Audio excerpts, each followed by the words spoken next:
Alberta Weekly sponsored by Lexus South Point and Wild Rose Garments and Silk Screening, Edmonton. Channel Punjabi ਤੋਂ Alberta weekly ਦੇਖ ਰਹੇ ਸਮੂਹ ਦਰਸ਼ਕਾਂ ਨੂੰ ਕੁਲਮੀਤ ਸਿੰਘ ਵੱਲੋਂ ਨਿੱਘੀ ਜੀ ਆਇਆਂ। ਵਾਹਿਗੁਰੂ ਜੀ ਕਾ ਖਾਲਸਾ, ਵਾਹਿਗੁਰੂ ਜੀ ਕੀ ਫਤਿਹ। ਦੋਸਤੋ, ਇਸ ਵਾਰ ਅਲਬਰਟਾ ਵੀਕਲੀ ਦੇ ਵਿੱਚ ਅਸੀਂ ਤੁਹਾਡੇ ਲਈ ਕੁਝ ਅਹਿਮ ਮੁੱਦੇ ਜਿਹੜੇ ਆ ਇੱਥੇ ਅਲਬਰਟਾ ਦੇ ਵਿੱਚ ਐਡਮਿੰਟਨ ਵਿੱਚ ਵਾਪਰ ਹੈ ਉਹਨਾਂ ਬਾਰੇ ਗੱਲਬਾਤ ਕਰਾਂਗੇ ਤੇ ਨਾਲੇ ਦੇਸ਼ ਦੀ ਵੀ ਗੱਲ ਕਰਾਂਗੇ, ਥੋੜ੍ਹੀ ਜਿਹੀ ਪੁਰਾਣੇ ਦੇਸ਼ ਦੀ ਜਿੱਥੋਂ ਆਪਾਂ ਆਏ ਹਾਂ। ਤਾਂ ਮੇਰੇ ਨਾਲ ਅੱਜ ਗੱਲਬਾਤ ਕਰਨ ਲਈ ਪ੍ਰੋਗਰਾਮ ਦੇ ਵਿੱਚ ਸ਼ਾਮਲ ਹੋ ਰਹੇ ਨੇ ਡਾਕਟਰ ਪ੍ਰਿਥਵੀ ਰਾਜ ਕਾਲੀਆ, ਜਿਹੜੇ ਇੱਥੇ ਏਸ਼ੀਅਨ ਟਾਈਮਜ਼ ਅਖਬਾਰ ਬੜੇ ਸਾਲਾਂ ਤੋਂ ਚਲਾ ਰਹੇ ਨੇ, ਉਹਦੇ ਇਹ ਐਡੀਟਰ ਨੇ ਔਰ ਬਹੁਤ ਹੀ ਵਧੀਆ ਨਾਮਵਰ ਪਰਚਾ ਹੈ ਜੀ ਜਿਹੜਾ ਇਹ ਉਦੋਂ ਦਾ ਚਲਾ ਰਹੇ ਨੇ ਔਰ ਬੜੇ ਕੀ ਕਹਿੰਦੇ ਹੁੰਦੇ ਆ ਸੁਹਿਰਦ ਸੱਜਣ ਨੇ। ਮੈਂ ਉਹਨਾਂ ਨੂੰ ਜੀ ਆਇਆਂ ਆਖਦਾ। ਡਾਕਟਰ ਸਾਹਿਬ ਜੀ ਆਇਆਂ ਨੂੰ ਜੀ, ਸਤਿ ਸ਼੍ਰੀ ਅਕਾਲ। ਧੰਨਵਾਦ ਤੁਹਾਡਾ। Thank you. ਡਾਕਟਰ ਸਾਹਿਬ, ਆਪਣੇ ਇੱਥੇ ਐਡਮਿੰਟਨ ਦੇ ਵਿੱਚ ਕੌਂਸਲ ਦੀਆਂ ਚੋਣਾਂ ਹੋਣ ਜਾ ਰਹੀਆਂ ਅਕਤੂਬਰ ਦੇ ਵਿੱਚ ਔਰ ਉਹਦੇ 'ਚ ਐਤਕੀ ਕੁਛ ਨਵੀਂ ਗੱਲਬਾਤ ਵਾਪਰੀ ਆ, ਜਿਹੜੀਆਂ ਬਾਉਂਡਰੀਜ਼ ਨੇ ਬਦਲੀਆਂ ਹੋਈਆਂ ਨੇ ਵਾਰਡ ਦੇ ਸਿਲਸਿਲੇ, ਉਹਦੇ ਬਾਰੇ ਥੋੜ੍ਹਾ ਜਿਹਾ ਦੱਸੋ ਕੀ ਹਿਸਾਬ ਕਿਤਾਬ ਆ। ਹਾਂ, ਇਸ ਤਰ੍ਹਾਂ ਜਿਸ ਤਰ੍ਹਾਂ ਕਿ ਆਪਾਂ ਜਾਣਦੇ ਹਾਂ ਕਿ ਅੱਗੇ ਨੰਬਰ ਸੀ ਵਾਰਡ 1 2 3 ਇਸ ਤਰ੍ਹਾਂ 12 ਤੱਕ ਸੀਗੇ। ਹਾਂਜੀ, ਲੇਕਿਨ ਹੁਣ ਇਹਨਾਂ ਨੇ ਕੁਛ ਪਿਛਲੇ ਸਾਲਾਂ 'ਚ ਤੁਹਾਨੂੰ ਯਾਦ ਹੋਣਾ ਹੈ ਕਿ ਜਿਹੜੇ ਇੱਥੇ ਇੰਡੀਜੀਨਸ ਲੋਕ ਹੈ, ਇੱਥੇ ਦੇ ਮੂਲ ਨਿਵਾਸੀ, ਉਹਨਾਂ ਦੇ ਖਾਸ ਕਰ ਜਿਹੜੇ ਰੈਜ਼ੀਡੈਂਸ਼ੀਅਲ ਸਕੂਲ ਸੀ ਉਹਨਾਂ ਦੇ ਬੱਚਿਆਂ ਨੂੰ ਲੈ ਜਾਂਦੇ ਸੀ ਇੱਥੇ ਦਾ ਧਰਮ, ਸਿੱਖਿਆ, ਭਾਸ਼ਾ ਨੂੰ ਤਬਦੀਲ ਕਰਨ ਵਾਸਤੇ, ਬਦਲਣ ਵਾਸਤੇ। ਤੇ ਉਹਦੇ ਦੌਰਾਨ ਉਹਨਾਂ ਨਾਲ ਬਹੁਤ ਜ਼ਿਆਦਤੀਆਂ ਹੋਈਆਂ ਤੇ ਪਿੱਛੇ ਕਮਿਸ਼ਨ ਨੇ ਦੱਸਿਆ ਕਿ ਲਗਭਗ 6000 ਬੱਚੇ ਉਸ ਸਿਸਟਮ ਦੇ ਵਿੱਚ ਮਾਰੇ ਗਏ। ਤੇ ਉਹ ਦੁੱਖ ਦਰਦ ਉਹਨਾਂ ਦਾ ਬਾਰ-ਬਾਰ ਜਿਹੜਾ ਹੈ ਉਹਨਾਂ ਦੇ ਸਾਹਿਤ ਵਿੱਚ, ਉਹਨਾਂ ਦੇ ਲੋਕ ਗੀਤਾਂ ਦੇ ਵਿੱਚ, ਉਹਨਾਂ ਦੀ ਬਾਤਚੀਤ 'ਚ, ਉਹਨਾਂ ਦੀ ਰਾਜਨੀਤੀ ਵਿੱਚ ਬੜੀ ਦੇਰ ਤੋਂ ਝਲਕ ਰਿਹਾ ਸੀ ਜੀ। ਤੇ ਐਡਮਿੰਟਨ ਦੀ ਕੌਂਸਲ ਇਹ ਪਹਿਲੀ ਹੈ ਕਿ ਉਸਨੇ ਇਹ ਕਿਹਾ ਕਿ ਵੀ ਜਿਸ ਮੁਆਦੇ ਦੇ ਥੱਲੇ ਮੁਆਦਾ ਸੀ ਉਹ 6 ਆਪਣਾ ਕੀ ਕਹਿੰਦੇ ਉਸ ਨੂੰ ਟ੍ਰੀਟੀ ਨੰਬਰ 6 ਜੀ, ਉਹਦੇ ਵਿੱਚ ਇਹ ਸੀ ਕਿ ਵੀ ਪਾਰਟਿਸਪੇਸ਼ਨ ਹੋਏਗੀ ਸਾਰੀ ਸੋਸ਼ਲੀ। ਅੱਛਾ, ਉਹਦੇ ਆਧਾਰ ਤੇ ਉਹਨਾਂ ਨੇ ਕਿਹਾ ਕਿ ਜਿਹੜੀ ਇਹਨਾਂ ਦੀ ਕਲਚਰ ਹੈ, ਟ੍ਰੈਡੀਸ਼ਨਸ ਹੈਗੀਆਂ, ਇਹਨਾਂ ਦਾ ਇਤਿਹਾਸ ਹੈ, ਉਹਦੇ ਆਧਾਰ ਤੇ ਇਹਨਾਂ ਦੇ ਨਾਂ ਰੱਖੇ ਜਾਣ ਵਾਰਡਸ ਦੇ। ਅੱਛਾ, ਇਸ ਵਾਸਤੇ ਉਹਨਾਂ ਨੇ ਲਾਸਟ ਈਅਰ ਜੂਨ ਦੇ ਵਿੱਚ, ਕਿਉਂਕਿ ਇਹਨਾਂ ਦੀ ਸਿਸਟਮ ਦੇ ਵਿੱਚ ਔਰਤ ਦਾ ਬਹੁਤ ਸਥਾਨ ਹੈ। ਅੱਛਾ ਜੀ, ਮਹੱਤਤਾ ਹੈ। ਹਾਂ, ਮਹੱਤਤਾ ਬਹੁਤ ਹੈ। ਫੀਮੇਲ ਲੀਡਰਸ਼ਿਪ ਹੀ ਜ਼ਿਆਦਾਤਰ ਹਾਵੀ ਹੈ ਉੱਥੇ। ਅੱਛਾ ਜੀ, ਇਸ ਕਰਕੇ ਉਹਨਾਂ ਨੇ 17 ਜਿਹੜੀ ਰਿਪਰੈਜ਼ੈਂਟੇਟਿਵ ਉਹਨਾਂ ਦੇ ਲੀਡਰ ਫੀਮੇਲ ਸੀ, ਉਹਨਾਂ ਦੀ ਇੱਕ ਕਮੇਟੀ ਬਣਾਤੀ। ਅੱਛਾ, ਉਹਨਾਂ ਨੇ ਫਿਰ ਜਾ ਕੇ ਅੱਗੇ ਨਵੰਬਰ ਦਸੰਬਰ 'ਚ ਇਹਨੂੰ ਕੌਂਸਲ ਨੂੰ ਆਪਣੇ ਰਿਕਮੈਂਡੇਸ਼ਨਸ ਦਿੱਤੀਆਂ ਤੇ ਕੌਂਸਲ ਨੇ ਫਿਰ 7 ਦਸੰਬਰ ਤੇ 2020 ਨੂੰ ਉਹਨੂੰ ਪਾਸ ਕਰਤਾ। ਠੀਕ, ਉਹ ਨਾ ਤਾਂ ਕਿਉਂਕਿ ਉਹਨਾਂ ਦੀ ਡਾਇਲੈਕਟਸ ਤੇ ਆਪਣੇ ਹੈਗੇ ਨਾ, ਬੜੇ ਮੁਸ਼ਕਿਲ ਹੈ ਲੈਣੇ, ਥੋੜਾ ਜਿਹਾ ਆਮ ਬੰਦੇ ਨੂੰ ਥੋੜੀ ਜਿਹੀ ਡਿਫਿਕਲਟੀ ਵੀ ਆਏਗੀ ਉਹਦੇ ਵਿੱਚ। ਠੀਕ ਆ, ਔਰ ਉਹਦਾ ਮਤਲਬ ਕਿ ਸਮਾਧਾਨ ਤੇ ਇਹੀ ਲੱਗਦਾ ਕਿ ਜਿਵੇਂ ਇੱਥੇ ਦੀ ਜਿੰਨੀਆਂ ਕੁ ਵੀ ਇੱਥੇ ਮੇਨ ਭਾਸ਼ਾ ਬੋਲੀ ਜਾਂਦੀਆਂ, ਪੰਜਾਬੀ, ਹਿੰਦੀ, ਉਰਦੂ, ਜਰਮਨ, ਫਰੈਂਚ, ਉਹਨਾਂ ਸਾਰੀਆਂ 'ਚ ਉਹਨਾਂ ਦੇ ਲਫ਼ਜ਼ਾਂ ਨੂੰ ਲਿਖਿਆ ਜਾਏ ਤਾਂ ਜਾ ਕੇ ਲੋਕਾਂ ਦੇ ਮੂੰਹ ਤੇ ਚੜੂਗਾ। ਹਾਂਜੀ, ਤੇ ਇਸ ਤਰ੍ਹਾਂ ਇਹ ਇਸ ਵਾਰੀ ਕਾਫੀ ਬੜਾ ਚੀਜ਼ ਹੈ। ਠੀਕ, ਉਹ ਇਸ ਕਰਕੇ ਠੀਕ, ਅੱਗੇ ਮਤਲਬ ਸੌਖਾ ਸੀਗਾ ਲੋਕਾਂ ਲਈ, ਮਤਲਬ ਵੀ ਉਹ ਨਾਮਾਂ ਦੇ ਯੂਜ਼ ਟੂ ਹੋਏ ਸੀਗੇ। ਇਹ ਤੋਂ ਪਹਿਲਾਂ ਵੀ ਥੋੜੀ ਚੇਂਜਸ ਆਈਆਂ ਸੀਗੀਆਂ ਮੇਰੇ ਖਿਆਲ, ਪਹਿਲਾਂ ਵਾਰਡ ਥੋੜੇ ਘੱਟ ਹੋਇਆ ਕਰਦੇ, ਫਿਰ ਉਦੋਂ ਵਧਾ ਦਿੱਤੇ ਗਏ। ਤਾਂ ਫਿਰ ਆਬਾਦੀ ਦੇ ਹਿਸਾਬ ਨਾਲ ਇਹਨਾਂ ਨੇ ਸਿਸਟਮ ਬਣਾਇਆ ਵਾ ਇਲੈਕਸ਼ਨ ਕਮਿਸ਼ਨ ਨੇ ਜੀ, ਵੀ ਜਦ ਇੰਨੇ % ਸ਼ਹਿਰ ਦੀ ਆਬਾਦੀ ਵੱਧ ਜਾਏ ਤਾਂ ਦੁਬਾਰਾ ਬਾਉਂਡਰੀਜ਼ ਉਹਦੀਆਂ ਬਣਾਈ ਜਾਣ। ਠੀਕ ਹੈ, ਇਹ ਅਸੈਂਬਲੀ ਇਲੈਕਸ਼ਨ 'ਚ ਵੀ ਤੁਹਾਨੂੰ ਯਾਦ ਹੋਣਾ 4-5 ਸਾਲ ਪਹਿਲਾਂ ਹੋਇਆ ਸੀ। ਠੀਕ ਹੈ। ਅੱਛਾ, ਤੇ ਹੁਣ ਆਪਣੇ ਇੱਥੇ ਜਿਹੜੀਆਂ ਜੀ ਇਹ ਚੋਣਾਂ ਹੋ ਰਹੀਆਂ ਉਹਦੇ ਵਿੱਚ ਕਿੰਨੇ ਕੁ ਕੈਂਡੀਡੇਟ ਆ ਗਏ ਨੇ ਮੇਅਰਲ ਤੌਰ ਦੇ ਉੱਤੇ? ਉਹਦਾ ਇਸ ਤਰ੍ਹਾਂ ਹੈ ਕਿ ਇਹ ਜਿਹੜੀ ਨੋਮੀਨੇਸ਼ਨ ਦਾ ਪ੍ਰੋਸੈਸ ਹੈ, ਹਾਂਜੀ, ਇਹ 4 ਜਨਵਰੀ ਨੂੰ ਸ਼ੁਰੂ ਹੋਇਆ ਸੀ ਤੇ ਇਹ 20 ਸਤੰਬਰ ਤੱਕ ਚੱਲੇਗਾ। ਅੱਛਾ, ਨੋਮੀਨੇਸ਼ਨ ਦਾ ਪ੍ਰੋਸੈਸ 20 ਸਤੰਬਰ ਤੱਕ 20 ਸਤੰਬਰ ਤੱਕ ਚੱਲੇਗਾ। ਅੱਗੇ ਫਿਰ 18 ਅਕਤੂਬਰ ਨੂੰ ਇਲੈਕਸ਼ਨ ਹੈਗਾ ਜੀ।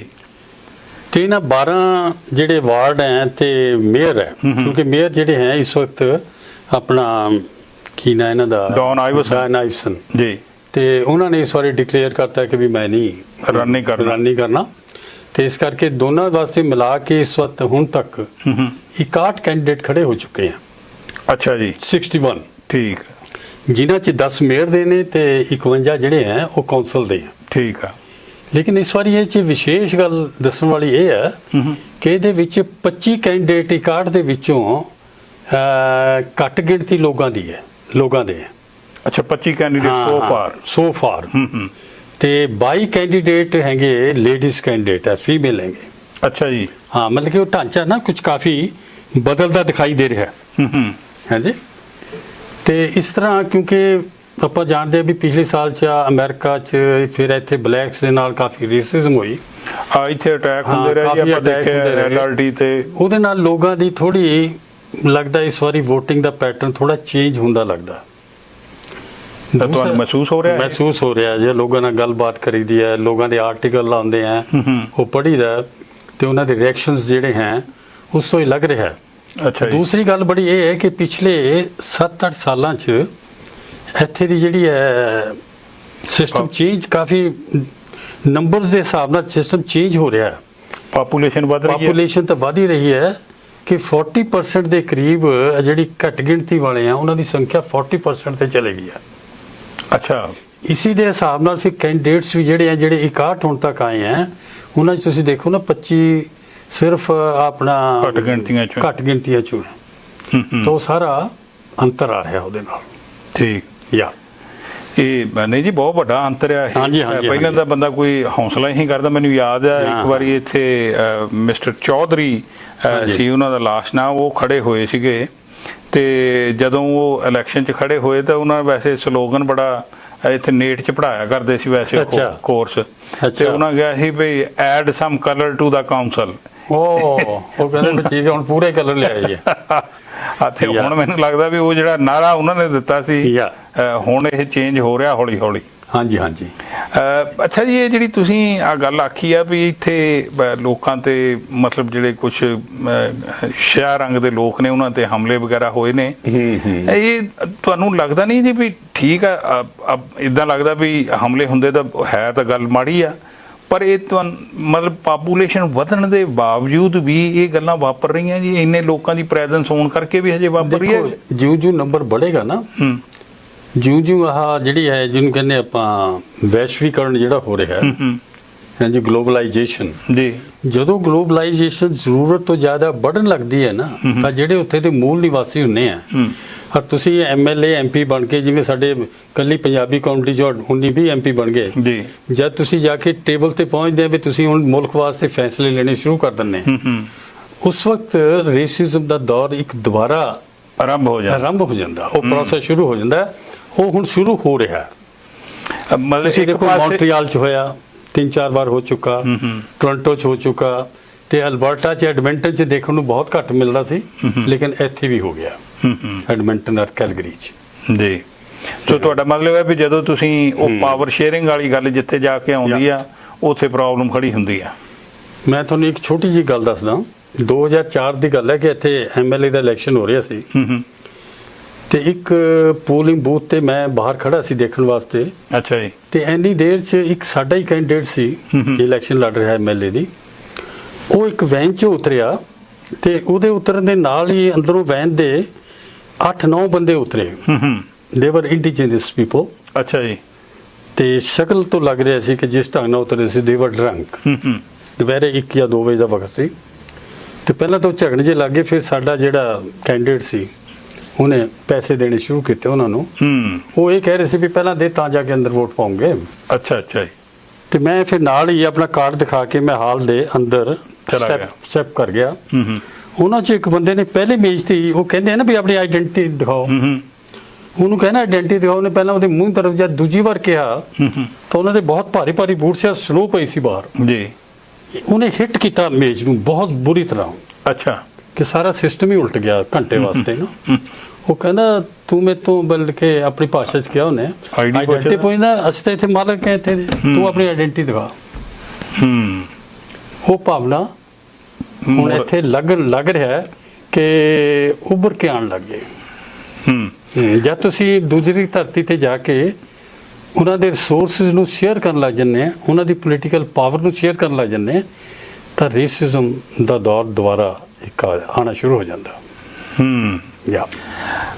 ਅੱਛਾ, ਇਹ ਵੀ ਇੱਕ ਆਪਾਂ ਜੇ ਦੇਖੀਏ ਹੁਣ ਆਪਣੇ ਸ਼ਹਿਰ ਦੇ ਵਿੱਚ ਜਿਹੜੇ ਮੇਅਰਲ ਕੈਂਡੀਡੇਟ ਆ ਉਹਦੇ ਵਿੱਚ ਪਹਿਲੀ ਵਾਰੀ ਹੋਣਾ ਮੇਰੇ ਖਿਆਲ, ਮੈਂ ਤਾਂ ਜੀ ਅੱਜ ਤਾਈਂ ਇਹ ਸ਼ਹਿਰ ਦੇ ਵਿੱਚ ਨਹੀਂ ਕਦੇ ਕੋਈ ਗੱਲ ਹੋਈ ਜਿਹੜੇ ਮਤਲਬ ਮਾਈਨੋਰਿਟੀ ਕਮਿਊਨਿਟੀ ਚੋਂ ਕੋਈ ਵਿਅਕਤੀ ਜਿਹੜਾ ਉਹ ਮੇਅਰ ਦੀ ਪੋਜੀਸ਼ਨ ਲਈ ਖੜਾ ਹੋਇਆ ਹੋਵੇ। ਤੁਸੀਂ ਬਿਲਕੁਲ ਸਹੀ ਕਿਹਾ, ਕਿਉਂਕਿ ਇਸ ਤੋਂ ਪਹਿਲਾਂ ਸਿਰਫ ਆਪਣੇ ਮਿਸ਼ਨ ਜਗ੍ਹਾ ਹੈ ਆਪਣੇ ਬ੍ਰਿਟਿਸ਼ ਕੋਲੰਬੀਆ ਚ ਮਿਸ਼ਨ ਜੀ ਜੀ ਸ਼ਹਿਰ ਹੈ ਛੋਟਾ ਜਿਹਾ ਮਿਸ਼ਨ। ਹਾਂਜੀ ਹਾਂਜੀ, ਉੱਥੇ ਆਪਣੇ ਇੱਕ ਕੈਂਡੀਡੇਟ ਸੀ 1950 ਚ ਨਿਰੰਜਨ ਸਿੰਘ ਗਰੇਵਾਲ। ਅੱਛਾ ਜੀ। ਉਹ ਪਹਿਲੀ ਵਾਰ ਆਪਣਾ ਕਾਉਂਸਲਰ ਬਣੇ ਤੇ 1954 ਚ ਉਹ ਮਤਲਬ ਕਿ ਬਾਹਰਲੇ ਆਏ ਲੋਕਾਂ ਚੋਂ ਪਹਿਲੀ ਵਾਰ ਮੇਅਰ ਬਣੇ ਉੱਥੇ ਉਹ। ਅੱਛਾ ਜੀ 1954 ਚ। ਠੀਕ। ਤੇ ਉਸ ਤੋਂ ਬਾਅਦ ਸਰੇ ਚੋਂ ਤੇ ਆਪਣਾ ਓਨਟਾਰੀਓ ਚੋਂ ਕੁਝ ਲੋਕ ਬਣਦੇ ਗਏ ਤੇ ਕਾਉਂਸਲਰ ਵੀ ਬਣੇ ਤੇ ਮੇਅਰ ਵੀ ਬਣੇ, ਡਿਪਟੀ ਮੇਅਰ ਬਣੇ ਇੱਥੇ ਸਰੇ ਦੇ ਵਿੱਚ ਜੀ। ਤੇ ਆਪਣੇ ਇੱਥੇ ਨਾਰਥ ਅਲਬਰਟਾ ਚ ਵੀ ਮੈਂ ਉਹਨਾਂ ਦਾ ਨਾਮ ਭੁੱਲ ਗਿਆ ਹੁਣ। ਅੱਛਾ ਜੀ। ਉਹਨਾਂ 4 ਇਲੈਕਸ਼ਨ ਲੜੀਆਂ ਤੇ ਬਣੇ ਉਹ, ਇੱਥੇ ਆਉਂਦੇ ਵੀ ਰਹਿੰਦੇ, ਮੈਂ ਨਾਂ ਯਾਦ ਨਹੀਂ ਉਹਨਾਂ ਦਾ। ਅੱਛਾ ਜੀ। ਤੇ ਹੁਣ ਮੈਂ ਤੁਹਾਨੂੰ ਦੱਸਾਂ ਵੀ ਹੁਣ ਜਿਹੜੇ 10 ਕੈਂਡੀਡੇਟ ਹੈ ਉਹਨਾਂ ਚੋਂ ਆਪਣੇ ਅਮਰਜੀਤ ਸੋਹੀ ਜੀ ਜਿਹੜੇ ਪਹਿਲਾਂ ਮਿਨਿਸਟਰ ਵੀ ਰਹੇ ਤੇ 3 ਵਾਰੀ ਕਾਉਂਸਲਰ ਵੀ ਰਹੇ ਜੀ। ਤੇ ਕਿਉਂਕਿ ਹਲੇ ਕੋਈ ਭਫਿਆ ਨਹੀਂ ਆ ਇੰਨਾ ਮਸਲਾ ਹਲੇ ਇਲੈਕਸ਼ਨ ਦਾ, ਕਿਉਂਕਿ ਹਲੇ ਥੋੜਾ ਦੂਰ ਹੈ, ਨਾਲੇ ਆ ਜਿਹੜਾ ਪੈਂਡੈਮਿਕ ਫੈਲਿਆ ਇਸ ਕਰਕੇ ਹੈ। ਤਾਂ ਮੈਂ ਇਹਨੂੰ ਥੋੜਾ ਜਿਹਾ ਇੱਕ ਛੋਟਾ ਜਿਹਾ ਆਧਾਰ ਲਵਾਂਗਾ ਇਹਦਾ। ਜਰਨਲ ਨੇ ਤੇ ਆਪਣਾ ਸਨ ਨੇ ਅੱਛਾ ਜੀ 2 ਦਿਨ ਹੋਏ ਆਪਣਾ ਇੱਕ ਸਰਵੇ ਕਰਵਾਇਆ। ਅੱਛਾ। ਐਡਮਿੰਟਨ ਦੇ ਵਿੱਚ ਵੀ ਇਹ ਜਿਹੜੇ ਮੇਅਰ, ਖਾਸ ਕਰ ਜਿਹੜੇ ਮੇਅਰ ਦੇ ਕੈਂਡੀਡੇਟ ਹੈ ਵੀ ਇਹਨਾਂ ਦੇ ਬਾਰੇ ਤੁਹਾਡੀ ਰਾਏ ਕੀ ਹੈ ਆਮ ਲੋਕਾਂ ਤੋਂ। ਅੱਛਾ ਜੀ। ਡਿਫਰੈਂਟ ਇਲਾਕਿਆਂ 'ਚ ਜਾ ਕੇ ਡਿਫਰੈਂਟ ਕੈਟੇਗਰੀ ਦੇ ਲੋਕਾਂ ਨੂੰ ਪੁੱਛਿਆ ਤੇ ਉਹਨਾਂ ਨੂੰ ਕਿਹਾ ਵੀ ਤੁਸੀਂ ਗੱਲ ਵੀ ਸਾਨੂੰ ਕੋਈ ਨਿਬੰਧ ਨਹੀਂ ਲਿਖਣਾ ਨਾ ਭਾਸ਼ਣ ਦੇਣਾ, ਅਸੀਂ ਸਿਰਫ 3-4 ਤੁਹਾਡੀ ਰਾਏ ਦੇ ਲਫ਼ਜ਼ ਚਾਹੁੰਦੇ ਹਾਂ। ਅੱਛਾ। ਹਾਂਜੀ। ਤਾਂ ਉਹਨਾਂ ਨੇ ਉਹਦੀਆਂ 2 ਕੈਟੇਗਰੀ ਬਣਾਤੀਆਂ ਉਹਨਾਂ ਦਾ ਸਰਵੇ ਦੇਖਣ ਤੋਂ ਬਾਅਦ। ਅੱਛਾ। ਉਹਨਾਂ 'ਚੋਂ 3 ਕੈਂਡੀਡੇਟ ਐਸੇ ਹੈ ਵੀ ਜਿਨ੍ਹਾਂ ਦੇ ਬਾਰੇ ਲਗਭਗ ਹਰ ਬੰਦੇ ਨੇ ਆਪਣੀ ਰਾਏ ਦਿੱਤੀ ਹੈ। ਅੱਛਾ ਜੀ। ਜਿਵੇਂ ਆਪਾਂ ਕ੍ਰਿਕਟ 'ਚ ਕਹਿ ਦਿੰਦੇ ਵੀ ਇਹਦਾ ਟੌਪ ਦੇ ਬੈਟਸਮੈਨ ਤੇ ਜਿਹੜੇ ਪਹਿਲੇ ਆ ਰਹੇ ਬਾਕੀ 7 ਜਿਹੜੇ ਹੈ ਉਹਨਾਂ ਦੇ ਬਾਰੇ, ਉਹਨਾਂ 'ਚੋਂ 3 ਦੇ ਬਾਰੇ ਹੋਰ ਦੇ ਬਾਰੇ ਵੀ ਇੱਕ ਅੱਧੀ ਦੀ ਗੱਲ ਕਹੀ ਉਹਨਾਂ ਨੇ, ਲੇਕਿਨ ਉਹਨਾਂ ਨੂੰ ਇਸ ਢੰਗ ਨਾਲ ਗੱਲ ਕੀਤੀ ਹੈ ਵੀ ਹਾਂ ਇਹ ਵੀ ਲੜ ਰਹੇ ਹੈ। ਲੇਕਿਨ ਬਾਕੀ 4 ਬਾਰੇ ਦੇ ਆਰ ਸਾਇਲੈਂਟ। ਅੱਛਾ ਜੀ। ਇਸ ਤੋਂ ਇਹ ਪਤਾ ਲੱਗਦਾ ਕਿ ਤੁਹਾਡੀ ਨਾਂ ਦੀ ਪਹਿਚਾਨ ਹੋਣੀ ਚਾਹੀਦੀ ਹੈ ਜੀ, ਇਹ ਬਹੁਤ ਜ਼ਰੂਰੀ ਹੈ। ਉਸ ਪਹਿਚਾਨ ਦੇ ਵਿੱਚ ਉਹਨਾਂ ਦੇ ਹਿਸਾਬ ਨਾਲ ਮੇਰੀ ਨਹੀਂ ਹੈ ਰਾਏ ਇਹ ਸਰਵੇ ਦੇ ਮੁਤਾਬਕ। ਹਾਂ, ਸਰਵੇ ਦੇ ਮੁਤਾਬਕ ਜਿਹੜੀ ਹੈ ਅਮਰਜੀਤ ਸੋਹੀ ਨੂੰ ਉਹਨਾਂ ਨੇ ਹਲੇ ਨੰਬਰ 1 ਤੇ ਰੱਖਿਆ। ਅੱਛਾ ਜੀ। ਉਹ ਕਹਿੰਦੇ ਵੀ ਇੱਕ ਤਾਂ ਇਹਦੀ ਨੇਮ ਰਿਕਗਨੀਸ਼ਨ ਹੈਗੀ ਹੈ। ਹਾਂ। ਤੇ ਉਹਦਾ ਕਾਰਨ ਹੈ ਆਪਾਂ ਜਾਣਦੇ ਆ ਵੀ 2004 ਚ ਪਹਿਲੀ ਵਾਰ ਖੜਾ ਹੋਇਆ ਤੇ ਉਹ ਸਕਸੈਸ ਨਹੀਂ ਮਿਲੀ ਉਹਨੂੰ। ਫਿਰ 7 ਤੋਂ ਲੈ ਕੇ 15 ਤੱਕ ਉਹ 3 ਵਾਰੀ ਖੜਾ ਹੋਇਆ, ਸਕਸੈਸਫੁਲ ਰਿਹਾ ਜੀ। ਫਿਰ ਮੈਂਬਰ ਪਾਰਲੀਮੈਂਟ ਬਣ ਗਿਆ, ਇਨਫਰਾਸਟ੍ਰਕਚਰ ਮਿਨਿਸਟਰ ਬਣਿਆ, ਕਮੋਡਿਟੀਜ਼ ਦਾ ਬਣਿਆ, ਆਇਲ ਦਾ ਬਣਿਆ, ਹੈ ਜੀ, ਕਾਫੀ ਚਰਚਾ ਚ ਰਿਹਾ ਜੀ ਜੀ। ਲੇਕਿਨ ਇਲੈਕਸ਼ਨ ਹੈ, ਜਿੱਤ ਹਾਰ ਵੀ ਹੁੰਦੀ ਹੈ। ਰਾਈਟ। ਤੇ ਹੁਣ ਉਹਨੇ ਫਿਰ ਇਹ ਫੈਸਲਾ ਕਰਿਆ ਕਿ ਮੈਂ ਹੁਣ ਮੇਅਰ ਦਾ ਇਲੈਕਸ਼ਨ ਲੜਨਾ ਹੈ ਜੀ। ਤੇ ਉਹਨਾਂ ਨੂੰ ਕਿਹਾ ਸੀ ਵੀ ਤੁਸੀਂ 2 ਜਾਂ 3 ਲਫ਼ਜ਼ ਦੱਸਣੇ ਹਰੇਕ ਦੇ ਬਾਰੇ। ਅੱਛਾ। ਹੈ ਜੀ। ਤੇ ਅਮਰਜੀਤ ਦੇ ਬਾਰੇ ਜਿਹੜੇ ਉਹਨਾਂ ਨੇ 2-3 ਲਫ਼ਜ਼ ਲੱਤੇ ਹੈ, ਉਹਨਾਂ ਨੇ ਕਿਹਾ ਵੀ ਇਹਦਾ ਸਭ ਤੋਂ ਬੜਾ ਹੈ ਕਿ ਇਹ ਅਨੁਭਵੀ ਬੜਾ ਐਕਸਪੀਰੀਅੰਸ ਬਹੁਤ ਹੈ ਹੁਣ ਇਹਦੇ ਕੋਲ, ਸਿਟੀ ਦਾ ਵੀ ਤੇ ਕੰਟਰੀ ਦਾ ਵੀ। ਫਿਰ ਹੰਬਲ ਬੜਾ, ਮਿਹਨਤੀ ਹੈ ਤੇ ਦੂਜਾ ਕੁਆਲਿਟੀਜ਼ ਹੈਗੀਆਂ, ਕੁਆਲਿਟੀਜ਼ ਉਹ ਚ ਹੈ। ਤੇ ਫਿਰ ਉਹਨਾਂ ਨੇ ਕਿਹਾ ਵੀ ਇਹ ਝੁਕਾਅ ਇਹਦਾ ਲੈਫਟ ਵੱਲ ਹੈ, ਪ੍ਰੋਗਰੈਸਿਵ ਲਫ਼ਜ਼ ਯੂਜ਼ ਕਰ ਰਿਹਾ, ਲੈਫਟ ਤਾਂ ਮੈਂ ਕਹਿ ਰਿਹਾ ਹਾਂਜੀ ਵੀ ਪ੍ਰੋਗਰੈਸਿਵ ਹੈ ਇਹ। ਤੇ ਆ ਪੈਂਡੈਮਿਕ ਤੋਂ ਬਾਅਦ ਆਮ ਬੰਦੇ ਨੂੰ ਬਹੁਤ ਮਾਰ ਪਈ ਹੈ, ਲੱਗਦਾ ਇਹ ਇਕਨੋਮਿਕਲੀ ਆਮ ਆਦਮੀ ਨੂੰ ਬਰਾਬਰੀ ਦਿਵਾਉਣ ਦੇ ਵਾਸਤੇ ਕੁਝ ਕਰੂਗਾ। ਆਸ ਹੈ ਲੋਕਾਂ ਨੂੰ ਇਹ ਆਸ ਹੈ। ਤੇ ਦੂਜੇ ਨੰਬਰ ਤੇ ਉਹਨਾਂ ਨੇ ਕੱਢਿਆ ਹੈ ਮਾਈਕ ਨਿਕਲ, ਜਿਹੜਾ ਕਿ ਅੱਜ ਕੱਲ੍ਹ 11 ਵਾਰਡ ਦਾ ਕਾਉਂਸਲਰ ਹੈ ਜੀ ਜੀ। ਤੇ ਨਿਕਲ ਦੇ ਬਾਰੇ ਤੁਸੀਂ ਜਾਣਦੇ ਕਿ ਨਿਕਲ 1998 ਤੇ 2001 ਚ ਮੇਅਰ ਵਾਸਤੇ ਖੜਾ ਹੋਇਆ ਸੀ ਜੀ ਜੀ। ਹਾਂਜੀ ਜੀ। ਵੈਸੇ ਉਹ ਸੋਹੀ ਨਾਲੋਂ 1 ਸਾਲ ਛੋਟਾ ਹੈ। ਸੋਹੀ 57 ਹੈ, 56 ਹੈ। ਅੱਛਾ ਜੀ। ਲੱਗਦਾ ਥੋੜਾ ਜਿਹਾ ਜ਼ਿਆਦਾ ਹੈ ਲੇਕਿਨ ਹੈ ਛੋਟਾ। ਤੇ ਦੋਨੋਂ ਬਾਰੇ ਹਾਰ ਗਿਆ ਸੀ ਉਦੋਂ। ਤੇ ਹੁਣ ਫਿਰ ਇਹ 2000 ਚ ਜਾ ਕੇ ਆਪਣਾ ਖੜਾ ਹੋਇਆ 4 ਦੇ ਵਿੱਚ। ਅੱਛਾ ਜੀ। ਤੇ 4 ਚ ਫਿਰ 7 ਤੋਂ ਲੈ ਕੇ ਹੁਣ ਤੱਕ ਫਿਰ ਇਹ ਬਣਿਆ ਰਿਹਾ ਕੌਂਸਲ ਦੇ ਵਿੱਚ ਇਹ ਬਣਿਆ ਰਿਹਾ ਜੀ। ਤੇ ਇਸ ਕਰਕੇ ਇਹਦੀ ਨੇਮ ਰਿਕਗਨੀਸ਼ਨ ਤਾਂ ਕੋਈ ਪ੍ਰੋਬਲਮ ਹੈ ਨਹੀਂ।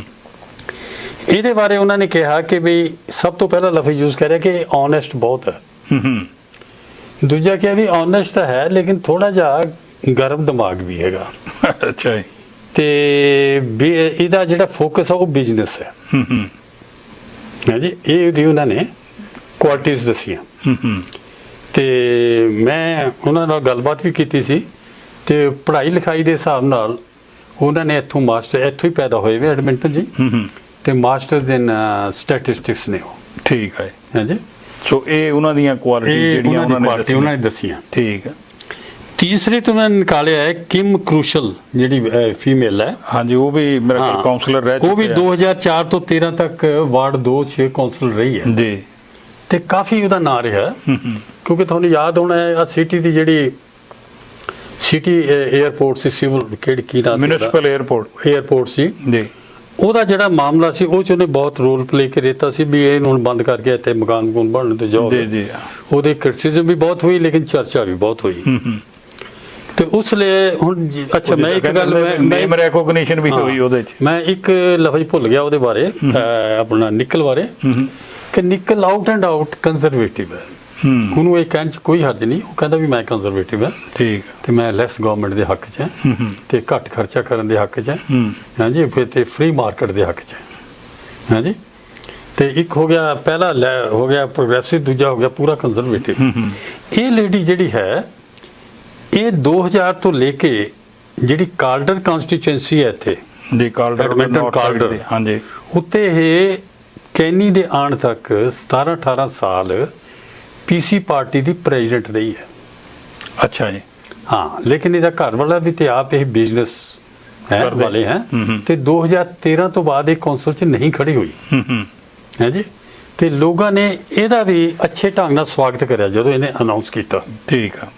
ਇਹਦੇ ਬਾਰੇ ਇਹ ਕਹਿੰਦੇ ਕਿ ਬੜੀ ਫੋਕਸਡ ਹੈ ਤੇ ਬੜੀ ਦਲੇਰ ਹੈ ਤੇ ਸੈਂਟਰਿਸਟ ਹੈ, ਬਿਨਾਂ ਲੈਫਟ ਤੇ ਨਾ ਰਾਈਟ ਤੇ, ਸੈਂਟਰ ਤੇ ਆਏ। ਮਤਲਬ ਕਿ ਇੱਕ ਕਿਸਮ ਦੀ ਤੁਸੀਂ ਸੈਂਟਰ ਤੇ ਹੁਣ ਕਿਹਾ ਵੀ ਨਹੀਂ ਜਾ ਸਕਦਾ ਵੀ ਹੁਣ 17-18 ਸਾਲ ਉਹ ਕੰਜ਼ਰਵੇਟਿਵ ਦੇ ਪ੍ਰੈਜ਼ੀਡੈਂਟ ਰਹੀ ਹੈ।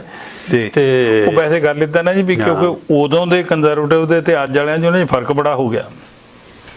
ਹਾਂ, ਇਹ ਫਰਕ ਹੈ ਨਾ। ਮਤਲਬ ਹੁਣ ਜਿਹੜਾ ਪਹਿਲਾਂ ਪੀਸੀ ਪਾਰਟੀ ਹੋਇਆ ਕਰਦੀ ਸੀ, ਪ੍ਰੋਗਰੈਸਿਵ, ਉਹਨਾਂ ਨਾਂ ਹੀ ਇਹ ਸੀਗਾ ਨਾ, ਪ੍ਰੋਗਰੈਸਿਵ ਕੰਜ਼ਰਵੇਟਿਵ। ਤੇ ਉਸ ਤੋਂ ਬਾਅਦ ਫਿਰ ਹੌਲੀ ਹੌਲੀ ਇਹ ਗੱਲਾਂ ਬਦਲਦੀਆਂ ਗਈਆਂ। ਸੋ ਤਿੰਨ ਤਾਂ ਇਹ ਐਸੇ ਨਾਂ ਹੈ ਵੀ ਜਿਨ੍ਹਾਂ ਨੂੰ ਇੱਥੇ ਦਾ ਵੋਟਰ ਪਹਿਚਾਣਦਾ ਹੈ। ਔਰ ਇਹਨਾਂ ਬਾਰੇ ਉਹ ਜੋ ਮਹਿਸੂਸ ਕਰਦਾ ਹੈ ਉਹਨਾਂ ਨੇ ਇਹ ਸਮਰੀ ਕਰਤੀ ਉਹਨਾਂ ਦੀ। ਇਸ ਤੋਂ ਬਾਅਦ ਜਿਹੜਾ ਉਹਨਾਂ ਨੇ ਨੈਕਸਟ 3 ਲੱਤੇ ਆ ਉਹ ਹੈਗਾ ਸ਼ੈਰਿਲ ਵਾਟਸਨ, ਮਾਈਕਲ ਔਸਰੇ, ਡਾਇਨਾ ਸਟੀਲ। ਵਾਟਸਨ ਤੇ ਸਟੀਲ ਦੋਨੋਂ ਫੀਮੇਲ ਹੈ ਤੇ ਇਹਨਾਂ ਬਾਰੇ ਕੋਈ ਖਾਸ ਉਹਨਾਂ ਨੇ ਗੱਲ ਨਹੀਂ ਕਹੀ। ਇੱਕ ਲਫ਼ਜ਼ ਕਿਹਾ ਵੀ ਪਹਿਲਾ ਇਨੋਵੇਟਿਵ ਹੈ, ਦੂਸਰਾ ਇਕਨੋਮਿਕ ਰਿਕਵਰੀ ਦੇ ਹੱਕ 'ਚ ਹੈ, ਤੀਸਰਾ ਨਾਨ ਪਾਰਟੀਜ਼ਨ ਹੈ। ਕੋਈ ਖਾਸ ਨਹੀਂ ਕਿਹਾ ਜੀ। ਲੇਕਿਨ ਜਿਹੜੇ ਬਕਾਇਆ 4 ਕੈਂਡੀਡੇਟ ਰਹਿ ਗਏ ਉਹਨਾਂ ਦੇ ਨਾਂ ਨੇ ਅਬਦੁਲ ਮਲਿਕ, ਬ੍ਰਾਇਨ ਗ੍ਰੈਗ, ਰਿਕ ਕੌਰੀ, ਆਗਸਟਿਨ ਮਾਰਾ।